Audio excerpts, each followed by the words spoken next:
I hated coming home after work.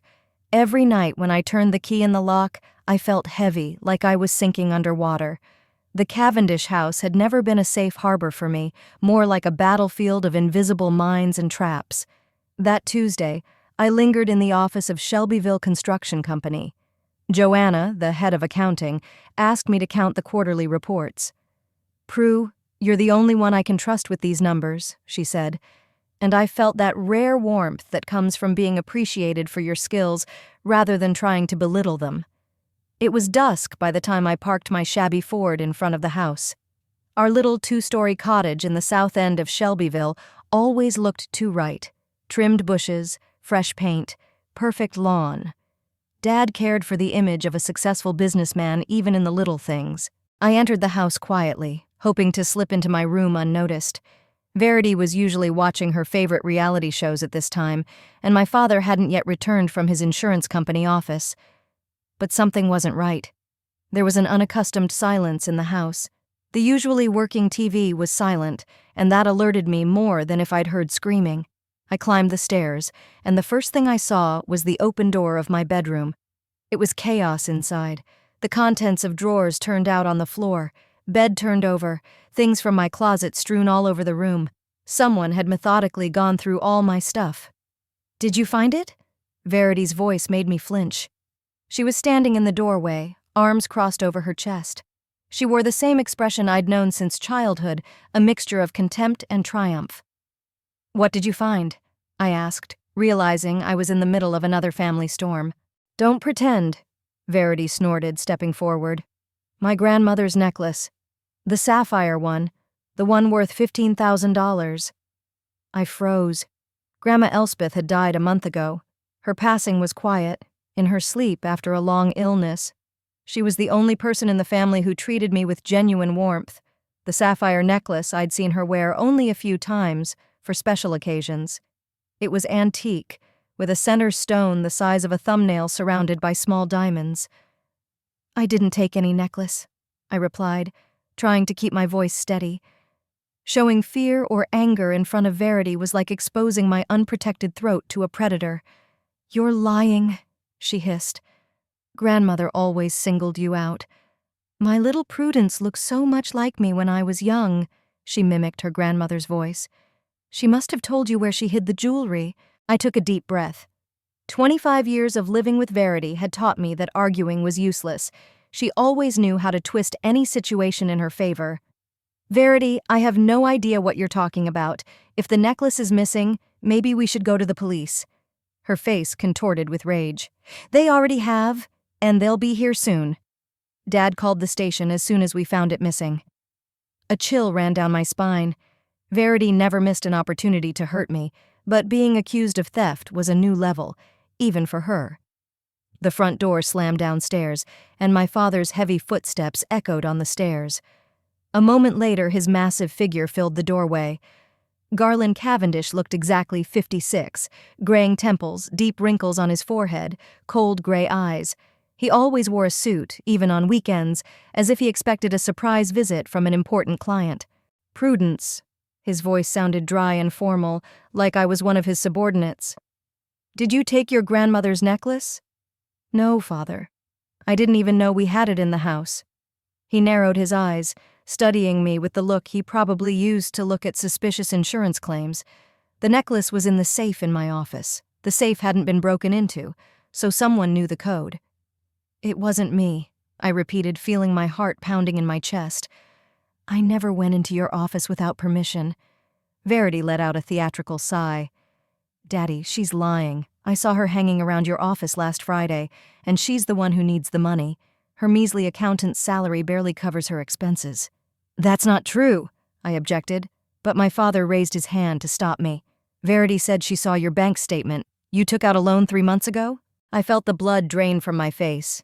Yes, I did take out a small loan, but it wasn't for me. I was helping Orla, my best friend, with a down payment on an apartment. She promised to pay me back in 6 months when she got her bonus, but I didn't want to drag her into our family squabbles. "It's my own business," I finally replied. My father shook his head. "So it's true. You're in debt and you needed money fast." I didn't take the necklace. My voice finally trembled. Why do you always believe her and not me? Because Verity has never given me a reason not to trust her. My father cut me off. Unlike you, an old ache stirred inside. He was referring to a case from 10 years ago, when I was accused of stealing money from the school treasury. I was innocent, but no one believed me because the money was found in my locker. It wasn't until years later that I found out it was Verity who set me up to get revenge for a boy she liked showing attention to me. You can search my room, my car, anything, I said, trying to speak calmly. I don't have the necklace. We already did, Verity smirked. You probably sold it already, or stashed it away with your worthless girlfriend. Don't you talk about Oral like that. Verity knew how to hurt me. She'd always despised my friendship with Orla Noonan, a working-class girl who was now a bank clerk. Enough, Father shouted. Prudence, if you confess now and return the necklace, I won't go to the police. I have nothing to confess, I exclaimed in despair. My father looked at me with a long, hard stare. Then he pulled out his cell phone and dialed a number. Officer Burke, Garland Cavendish. Yeah, about the theft.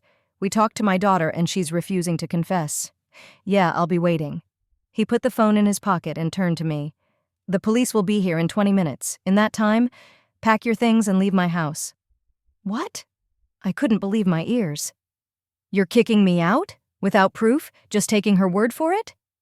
I have proof enough, he said coldly. And I won't tolerate theft in my house. You have 20 minutes. Verity stood beside me with a triumphant smile. In her eyes, I saw the same expression I'd seen 15 years ago when she'd broken my favorite doll, and then convinced my father it was my fault. You're both going to regret this, I said quietly, feeling the resolve growing inside me. Is that a threat? Dad squinted at me. No, it's a fact. I started packing the essentials into an old suitcase. Clothes, papers, my laptop. My hands were shaking, but I didn't let myself cry. Not in front of them. As I walked down the stairs with the suitcase, Verity stood at the front door like a guardian. You know, she said with feigned sadness, Grandma would be very disappointed in you. It was a low blow. I stopped and looked her straight in the eye. Grandmother knew who you really were, Verity. She told me she felt sorry for you. My sister's face contorted with anger, and for a moment I saw the uncertainty in her eyes. Then I had hit the mark. Dad came out of the study holding a bunch of keys. Give me the keys to the house, he demanded. I silently took the key off the keychain and put it on the table by the door. And the car too, he added. It's registered to me. That was the final blow. Without a car in Shelbyville, I was practically immobile. Public transportation was a rarity in our town. Daddy, I began, but he interrupted me. Don't call me that. You're not my daughter anymore. I handed over the car keys, feeling every step toward the door a step further away from my old life. But the strange thing was that with each step, it was like I was throwing off the invisible chains that had bound me for years. It was starting to rain outside. I stood on the porch of the house I'd grown up in with only a suitcase and a purse with less than $100 in it. The door behind me slammed shut with a final click. I pulled out my cell phone and dialed the only number that could help me. Orla, it's Prue. I need your help. 20 minutes later, Orla's old Chevy was parked in front of the house. By then, I was soaked to the skin, but I didn't even feel cold. There was a fire burning inside me, not of rage, but of a strange, cold determination. Orla jumped out of the car with an umbrella. Oh my God, Prue, what happened? I briefly explained the situation as we loaded my suitcase into the trunk. A police car drove by, heading for the Cavendish house. I followed it with a glance. Did they really call the police? Orla gasped. That's crazy. You would never steal anything, especially from your own grandmother. I've always been superfluous to them, I replied, getting into the car. Just today, they finally found a reason to get rid of me. Orla lived in a small apartment on the eastern edge of Shelbyville. The neighborhood wasn't the most upscale, but it was cozy and quiet. Her one-bedroom apartment on the 3rd floor of an old brick building seemed like the safest place on earth to me right now. You can stay here as long as you need to, Orla said, helping me onto the couch in the living room. Tomorrow we'll decide what to do next. I nodded, feeling the fatigue coming on. Thank you. I don't know how I'm going to repay you for this. Don't even start, she said. Remember when you helped me with the down payment on that apartment? Now it's my turn. Orla brought me tea and sat down next to me. What are you going to do? Go to the police yourself? I shook my head. No, I have a better idea. Memories came back to my mind. 3 months ago, while working on paperwork in the office, I had accidentally stumbled across some strange financial transactions related to my father's insurance company. The amounts didn't match, some clients existed only on paper, and payments were going to offshore accounts. At the time, I decided not to get involved. It was my father, after all. But now... Remember Deacon Huxley? I asked Orla. He works for the IRS. We met at last year's town festival. Orla nodded. The cute guy who talked about tax returns all the time? Yeah, I remember. I still have his number. I think he might be interested in some of the ins and outs of my father's business. Are you sure? Orla asked cautiously. It's a big step. I looked at my phone, where a missed call from my father had already popped up. Apparently, the conversation with the police hadn't gone as he'd planned. I'm sure it did. They think I stole the necklace? Well, let them find out what it's like to be accused of something you didn't do. I opened my laptop and started drafting the letter, remembering all the details of the suspicious transactions I'd noticed, account numbers, dates, amounts. Everything came back to me with surprising clarity. You know, I said, looking at the screen, my grandmother always told me, Prudence, your memory is your sharpest tool. It seemed like it was time to use it. The phone rang again. This time it was Verity's. I rejected the call and continued typing. They're going to regret what they did, I said quietly. And soon. The morning in Orla's apartment began with the smell of freshly brewed coffee and the sound of rain drumming on the eaves. I lay on the couch, staring up at the ceiling, trying to realize that last night's events hadn't been a nightmare. My phone showed 7 missed calls, 4 from my dad and 3 from Variety, not a single text. How did you sleep in your new place? Orla appeared from the kitchen with 2 cups of coffee. Surprisingly well, I replied, taking a hot drink. It was like I'd taken a heavy backpack off my shoulders. Orla sat down on the edge of the couch. What's the plan? I took a sip of coffee, gathering my thoughts. First, we need to call Deacon. Then find a new job and a place to live. I can't keep abusing your hospitality forever. You're not abusing it, Orla countered. But I understand. You need to get back on your feet. I pulled out my phone and found Deacon Huxley's number. We hadn't spoken since last year's Harvest Festival, where we'd happened to share a table at the cafe. He seemed like an interesting conversation partner, smart, with an unexpected sense of humor behind the outward seriousness of a tax inspector. We exchanged numbers, but it didn't go any further than a few random messages. I dialed the number, feeling my heart beat a little faster with excitement. Deacon Huxley. His deep voice answered after the 3rd ring. Hi, Deacon. This is Prue Cavendish. We met at last year's Harvest Festival. Pause. Then, Prue. Of course I remember. How have you been doing? Honestly? Not so good. And I need your professional help. I briefly explained the situation, omitting personal details and focusing on my father's suspicious financial transactions. Deacon listened attentively, occasionally asking clarifying questions. These are serious allegations, Prue, he said finally. Do you have concrete evidence? I have copies of some documents and all the details I've memorized. I've been working with those numbers, Deacon. There's clearly something fishy going on. All right. Let's meet for lunch today. You know the Bluebird Cafe on Maple Street? Yeah, I'll be there at 1 o'clock. Oh, that's great. And Prue, be careful. If your father's really into tax fraud, he could be dangerous. I chuckled. Trust me, I know what he's capable of. The Bluebird Cafe was far enough away from the business section of Shelbyville where my father's office was located. It was a small, cozy place with shabby leather couches and old-fashioned music from the 60s. Deacon was already waiting for me at a table in the far corner. He hadn't changed much since our last meeting. The same neatly combed brown hair, attentive brown eyes behind thin-rimmed glasses, a reserved smile. He was wearing a strict suit. He must have come straight from work. Thanks for meeting me, I said, sitting down across from him. You're welcome. You look tired. I grinned wryly. You should be. It's not every day you get kicked out of the house on false charges. We ordered, and I pulled out my laptop, opening the documents I'd prepared the night before. Here, I pointed to a spreadsheet. There are strange discrepancies in the amounts of insurance payments. And here's a list of clients I couldn't find in any database, and these transactions, I opened another file, are repeated every quarter, but are not reflected in the official reports. Deacon scrutinized the data, occasionally making notes in a small notebook. That's impressive, Prue. You've done some serious work. I was motivated, I replied dryly. And a good memory for numbers, I always had. That's enough to start an investigation. Deacon nodded. But you need to realize that the process can take time. Is there any way to speed it up? I asked.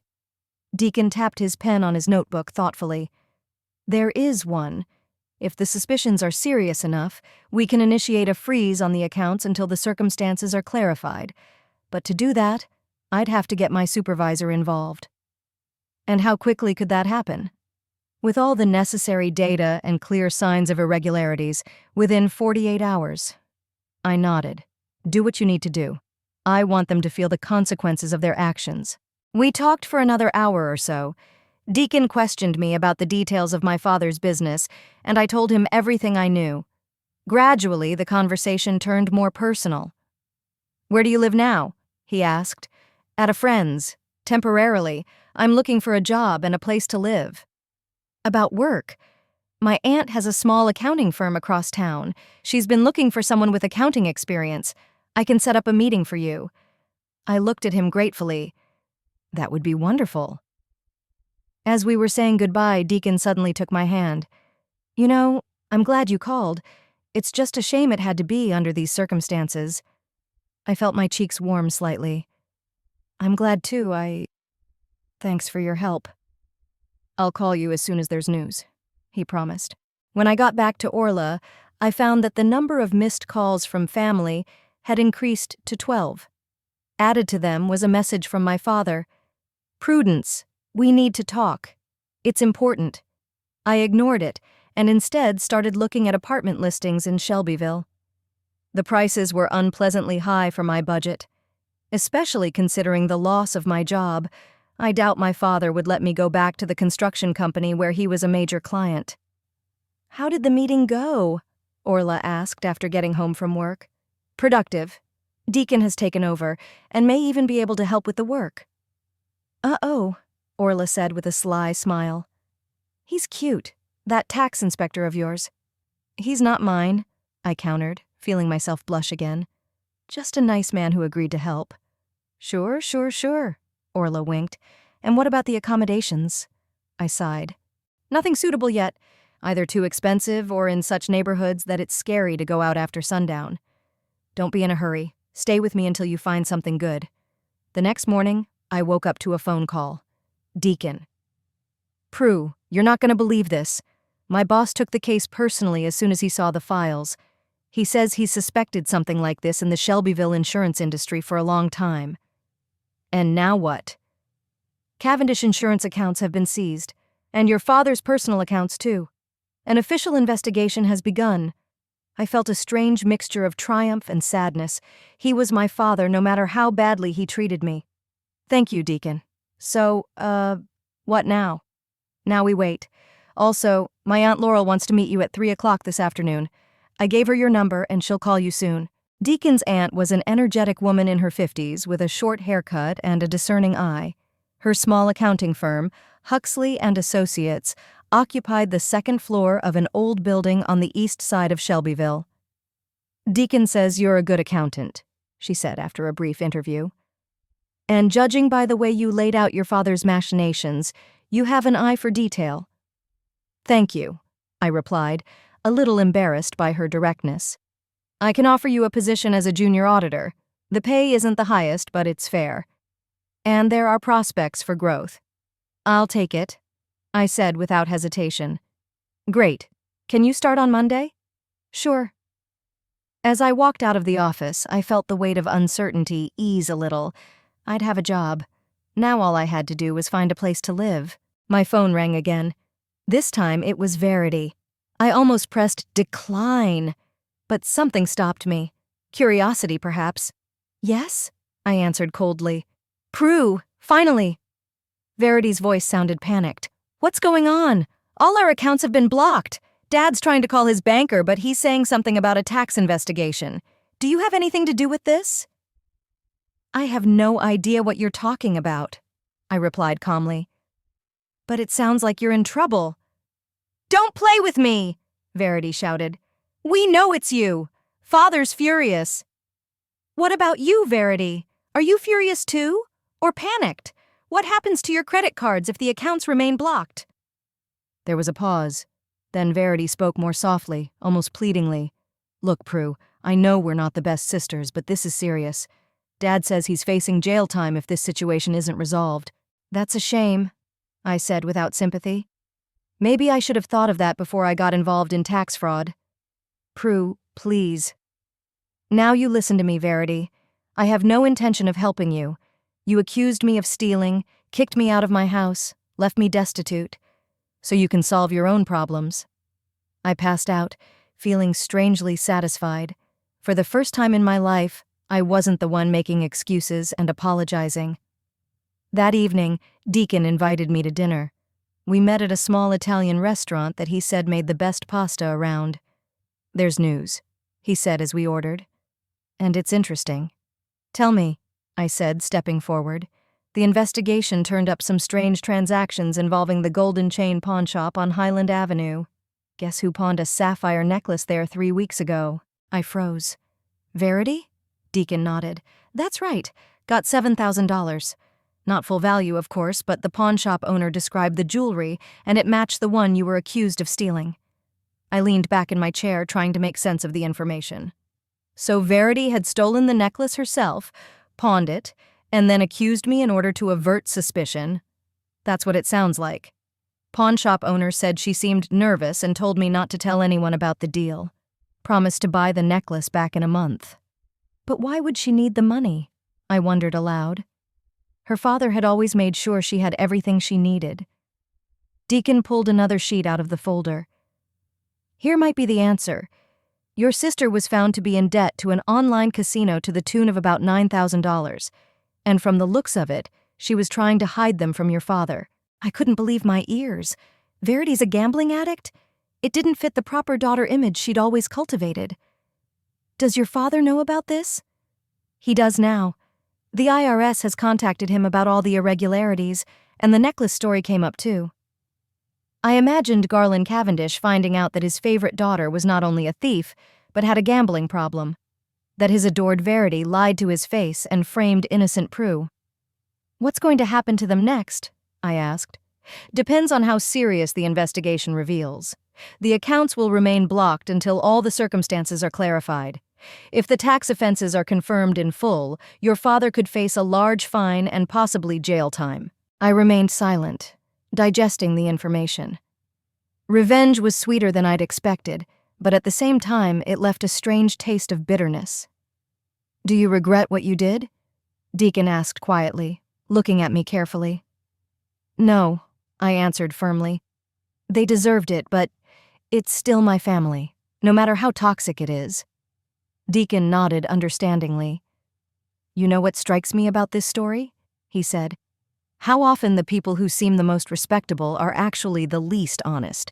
And vice versa, I added. Those who are considered problematic often simply refuse to play by false rules. The pasta was indeed delicious, and the wine was light and fruity. We talked about music, books, old movies, everything but my family and tax crimes.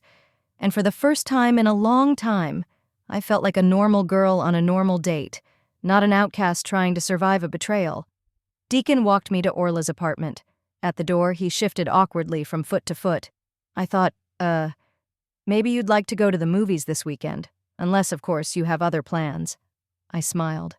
I'd love to. When I entered the apartment, Orla was sitting on the couch with her laptop. How did it go? She asked with a sly look. Productive, I replied, repeating my answer from 2 days ago, but this time with a smile. And we're going to the movies this weekend. Orla raised her hand victoriously. I knew it! You two had chemistry back at that festival. I laughed and plopped down next to her on the couch. I also have a job, and I think I'm starting a new life. We should drink to that.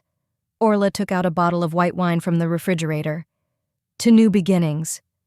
We clinked glasses, and I thought about how strange life is. Just 3 days ago, I was the unhappy daughter in a toxic family trying to please a father who never appreciated me. And now I'm sitting in a cozy apartment with my best friend. I have a job, a potential relationship with a good man, and, most importantly, freedom. My phone rang again. My father's name popped up on the screen. 25th call in 2 days. Aren't you going to answer it? Orla asked. I shook my head and muted it. No, let them suffer a little longer. I have better things to do. Monday started out feeling strangely light. I woke up before my alarm, brewed coffee, and made toast for me and Orla. Today was my first day of work at Huxley & Associates, and I felt a mixture of excitement and anticipation. You look way too chipper for someone starting a new job, Orla yawned, crawling out of the bedroom in her cartoon kitten pajamas. That's because this is the first time in years I've done something just for me, I replied, pouring her coffee. Without looking up to my father, without the fear of disappointing my family, without the constant feeling that I'm not good enough. That sounds inspiring. Orla raised her cup in a playful toast. Here's to your new life. I smiled, but the smile quickly faded as I checked my phone. 32 missed calls and 10 messages from Dad and Verity. In the last one, Dad wrote, "Prudence, the situation is critical. We must talk immediately. It's a matter of life and death." Dramatizing, I muttered, putting the phone away. Are they still trying to contact you? Orla asked. They haven't stopped. And now my father claims it's a matter of life and death. Maybe we should answer it, Orla suggested cautiously. Just to find out what they want. I shook my head. No, it's their usual tactic to create a sense of urgency and crisis to manipulate me. I've finally broken out of that cycle, and I'm not going back in. The office of the accounting firm Huxley & Associates turned out to be a cozy and bright space with large windows and minimal decor. Laurel Huxley introduced me to the other 3 employees and showed me my workstation, a small but neat desk by the window overlooking a quaint part of Shelbyville. Our main focus is small and medium-sized businesses, she explained, laying out folders of documents in front of me. Local stores, restaurants, small manufacturing. Nothing too complicated, but requiring attention to detail. That works for me, I nodded. I like to work with details. I've noticed, Laurel said with a slight smile. Start with these files. It's an audit of the Golden Pretzel Bakery's records. Nothing complicated, just to give you a feel for our system. The day flew by. The work was interesting, the co-workers were friendly, and the atmosphere was calm and professional. No toxic outbursts, no tension, no feeling that I had to constantly prove my worth. At the end of the workday, I received a text from Deacon. How was your first day? Auntie didn't get you too busy? I smiled as I typed a reply. It's great. The work is interesting. The people are nice. Thanks for helping with that. Dinner tonight? I have some news. I'd love to. Where and when? The Old Miller Tavern, 7 o'clock? Deal. Walking out of the office, I ran into Laurel, who was locking the door. How was your first day, Prudence? Fine, and please call me Prue. Prue, she nodded. You know, my nephew spoke of you with such enthusiasm that I expected to see at least a financial genius. I felt myself blush. I'm afraid he exaggerated my talents. I don't think so, she smiled slyly. In the first day, you found 2 reporting errors that we missed. That's a good sign. I headed to Orla's apartment to change before my meeting with Deacon. As I passed a small park, I noticed a familiar figure on a bench. My heart skipped a beat. It was my father. He sat slouched in his impeccable suit, but he looked much older than he had the week before. A file folder lay on the bench next to him. My first instinct was to turn around and walk away, but something stopped me. Perhaps a strange curiosity or a desire to see him defeated. I stepped closer, and he lifted his head, meeting my gaze. Prudence, he breathed, jumping up. Finally. How did you know where to find me? I asked coldly.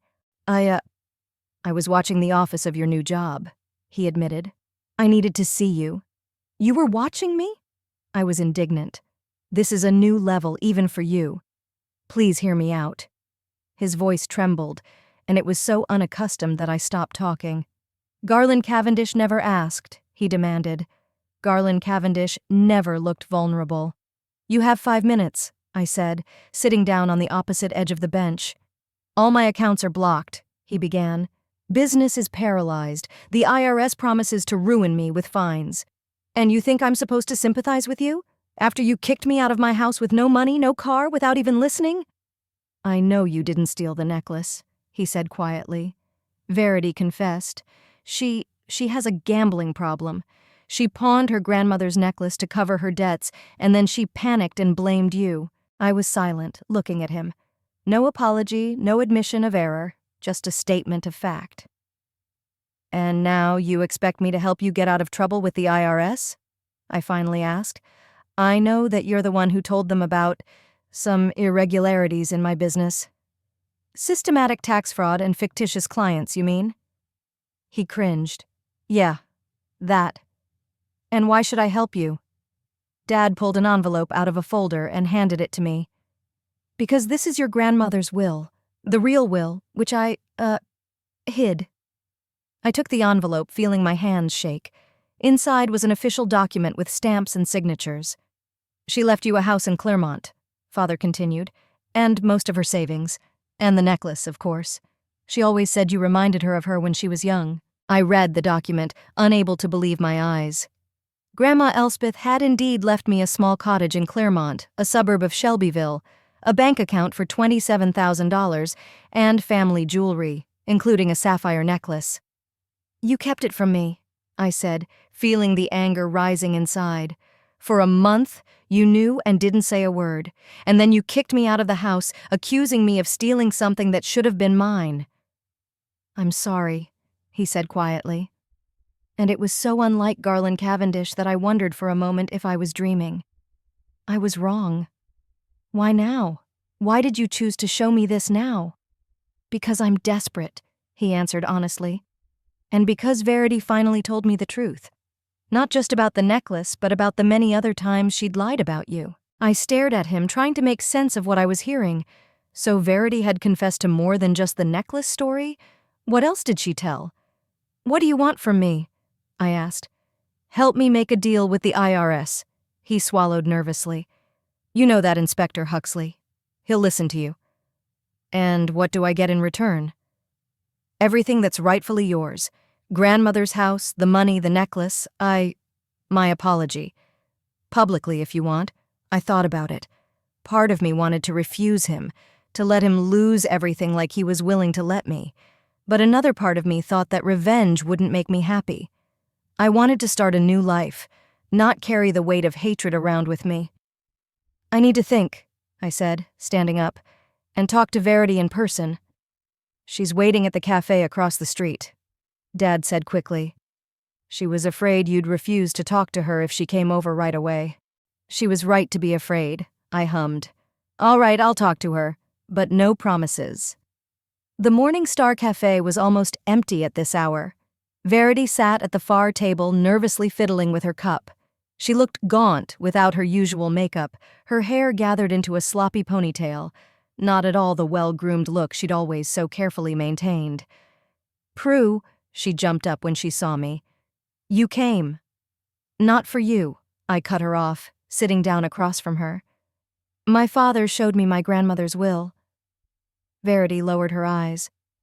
I didn't know he'd hidden it. I swear, I thought grandmother had left everything to him.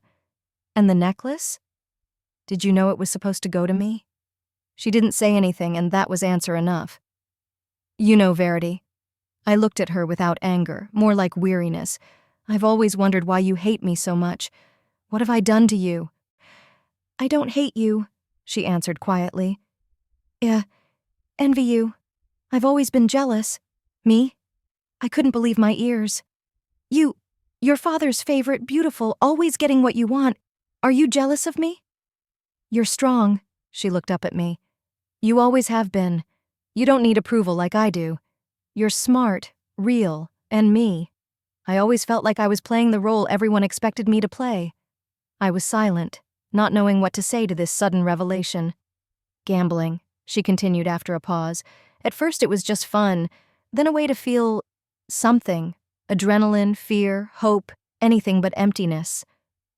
And when you lost too much, you decided to pawn your grandmother's necklace and then blame me? I panicked. Her voice shook. At first I thought I could buy it back quickly, but I lost even more. And then my father started asking where the necklace was, and I just said the first thing that came to mind. That I stole it. She nodded without looking up. I'm so sorry, Prue. I know it can't be fixed, but I'm really sorry. I looked at my older sister and saw not a bossy, confident Verity, but a frightened woman tangled up in her own lies. Is the necklace still in the pawn shop? I asked. Yes, but I can't buy it back. All the accounts are blocked. Dad said you wanted my help with the IRS. Yes. She finally looked me in the eye. But it's more than that. I want to try to fix what's between us, if that's even possible. I took a deep breath. Different paths opened up in front of me. I could refuse to help them, let them lose everything, enjoy their new life and independence. Or I could reach out, not for them, but for myself, to free myself from bitterness and move on with a clear conscience. I'll help you on 3 conditions, I said at last. 1. A full confession of guilt to the IRS and cooperation in the investigation. 2. A public apology to me from both of you. And 3. The return of everything my grandmother left me, including the necklace. Verity nodded, tears glistening in her eyes. Thank you, Prue. I'll do anything. I'm really sorry about everything. One more thing, I added. You need help with your gambling addiction. Professional help. I know, she replied quietly. I've already found a support group in Shelbyville, going to my first meeting tomorrow. I nodded and stood up. I have to go. I have a meeting. Will you call? Verity asked hopefully. I will, I answered, surprised at myself. But not tonight. As I left the cafe, I took a deep breath of the evening air. A strange sense of lightness swept over me. Not the triumph of revenge, but something deeper and calmer, a sense that I was finally freeing myself from the chains of the past. I headed toward the old Miller's Tavern, where Deacon was waiting for me. He was already sitting at a table by the window, a book in his hands. I'm sorry I'm late, I said, sitting down across from him. I had an unexpected meeting. Is everything okay? He asked worriedly, noticing the look on my face. Yeah, it's just weird day. I met my father and sister. Deacon raised his eyebrows in surprise. And how did it go? I told him about the conversation, about my grandmother's will, about Verity's confession, and about my decision to help them. Are you sure you want to do this? He asked. After everything they've done to you? I'm not doing this for them, I answered. I'm doing it for me. I want to move on without looking back. And then, I smiled, weren't you the one who told me about the importance of honest taxation? Deacon laughed. That's right. I can even help set up a meeting with my superiors. If your father is really willing to cooperate fully, perhaps we can negotiate softer terms. Thank you. I looked at him gratefully. Not only for that, but for everything you've done for me these days. I'm glad I could help, he smiled. I have some news. Good news, I hope. Look at this. He pulled a picture of a small cottage out of his pocket. It's the house in Claremont your grandmother left you. I drove by today and took a picture. I looked at the picture with excitement. A modest but well-kept 2-story cottage with a small garden and veranda. A place that could have been my own. It's beautiful, I whispered. I had no idea. If you need help with the paperwork or moving, Deacon said, I'm always available. I looked at him warmly.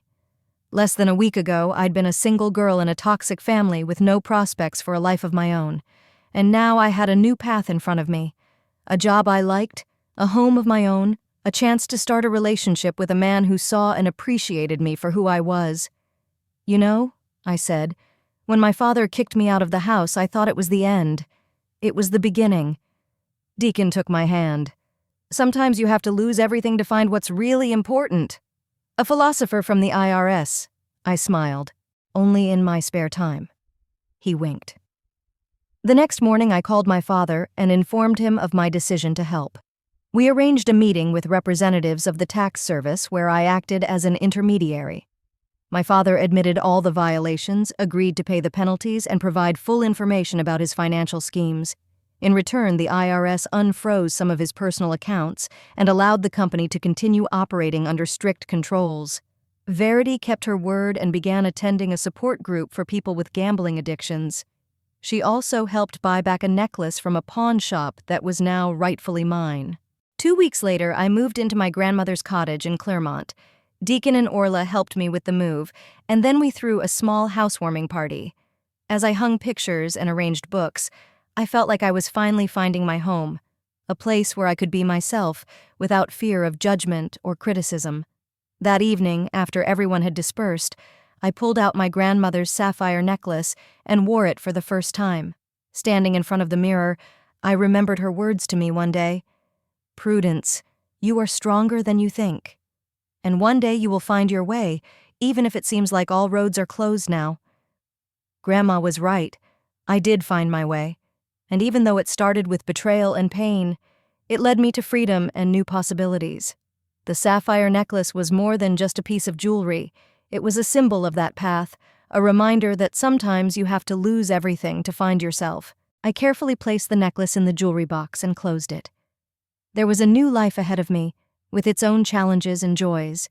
But now I faced it not as a frightened girl seeking approval, but as a confident woman who knew her worth. There was a knock at the door.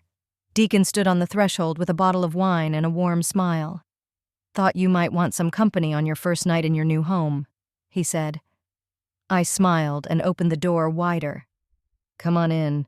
I was just about to celebrate a new beginning.